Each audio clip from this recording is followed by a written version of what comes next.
Existe uma pergunta que raramente é feita de forma direta.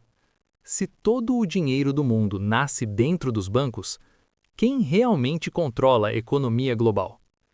Hoje, o sistema financeiro movimenta mais de 7 trilhões de dólares por dia apenas no mercado cambial. O valor total de ativos bancários globais ultrapassa 300 trilhões de dólares, mais de 3 vezes o PIB mundial. Bancos emprestam dinheiro que não existia minutos antes. Governos dependem deles para financiar déficits gigantescos. Empresas crescem, colapsam ou desaparecem de acordo com o fluxo de crédito. Mas por trás dessa máquina colossal existe um detalhe desconfortável. A maior parte do dinheiro que sustenta a economia mundial não existe fisicamente. Ele nasce como dívida. E quando entendemos como esse mecanismo realmente funciona, percebemos algo ainda mais inquietante. O sistema bancário não foi criado apenas para guardar dinheiro. Ele foi criado para criar dinheiro. Aqui, onde história, poder e economia se encontram, o paradoxo central do sistema financeiro moderno é simples e, ao mesmo tempo, profundamente perturbador. Quanto mais dívida existe no mundo, mais dinheiro existe também. Hoje, governos somam mais de 100 trilhões de dólares em dívida pública. Famílias, empresas e instituições elevam esse número para mais de 300 trilhões de dólares em dívida global. Isso significa que praticamente cada dólar em circulação está conectado a uma promessa de pagamento futura. Mas se todos tentassem pagar suas dívidas ao mesmo tempo, o sistema simplesmente quebraria. Porque o dinheiro necessário para pagar todos os juros não foi criado ainda. Nada disso é acidental. É resultado de uma arquitetura financeira construída ao longo de séculos. Para entender esse sistema, é preciso voltar centenas de anos. No século XVII, comerciantes europeus enfrentavam um problema constante. Transportar ouro era perigoso e caro. Piratas, guerras e roubos eram parte da rotina. Foi nesse ambiente que surgiram os primeiros bancos modernos. Mercadores começaram a depositar ouro em cofres seguros. Em troca, recebiam recibos de papel confirmando a posse daquele metal. Esses papéis logo passaram a circular como forma de pagamento. Com o tempo, os banqueiros perceberam algo crucial. Quase ninguém retirava todo o ouro ao mesmo tempo. Isso significava que eles poderiam emprestar parte daquele ouro a outras pessoas e ainda manter reservas suficientes para cobrir retiradas normais. Assim, nasceu o sistema conhecido como reserva fracionária. Um banco poderia guardar apenas uma fração dos depósitos e emprestar o restante. Na prática, isso significava uma coisa revolucionária. Os bancos descobriram como expandir a quantidade de dinheiro na economia. Hoje, o mecanismo é ainda mais sofisticado. Quando alguém pede um empréstimo bancário, seja para comprar uma casa, abrir uma empresa ou financiar um projeto, o banco não entrega dinheiro que estava guardado. Ele cria novos depósitos digitalmente. Com alguns registros contábeis, um novo dinheiro surge no sistema financeiro. Segundo estimativas de bancos centrais, mais de 90% do dinheiro moderno existe apenas como registros digitais em contas bancárias.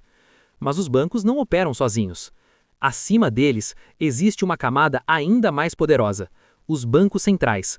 Instituições como o Federal Reserve, o Banco Central Europeu ou o Banco do Japão controlam a oferta monetária global. Eles definem taxas de juros, compram títulos de dívida e atuam como emprestadores de última instância quando bancos enfrentam crises. Em teoria, são estabilizadores do sistema. Na prática, eles se tornaram arquitetos invisíveis da economia mundial. A decisão de aumentar ou reduzir juros pode desencadear recessões, colapsos imobiliários ou ondas de crescimento econômico. Mas o sistema financeiro não termina nos bancos centrais. Ele se estende por uma rede complexa de fundos de investimento, hedge funds, agências de classificação de risco e mercados de títulos soberanos. Essas instituições determinam quanto custa para um país pedir dinheiro emprestado. Quando investidores acreditam num governo, os juros caem. Quando a confiança desaparece, os juros disparam. E nesse momento, uma nação inteira pode entrar em crise financeira. A história recente está cheia desses episódios.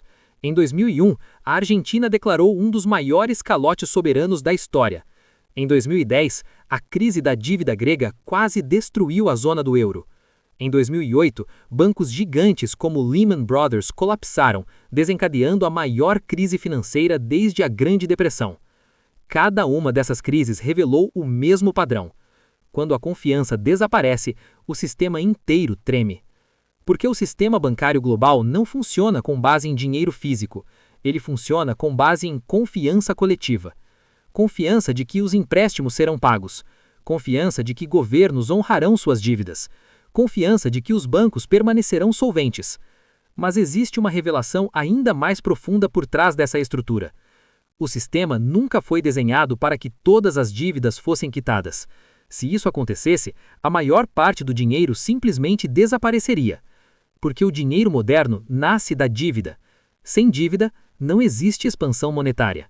Sem expansão monetária, economias entram em deflação profunda, e deflação prolongada historicamente leva a depressões econômicas devastadoras. Isso transforma a dívida em algo paradoxal.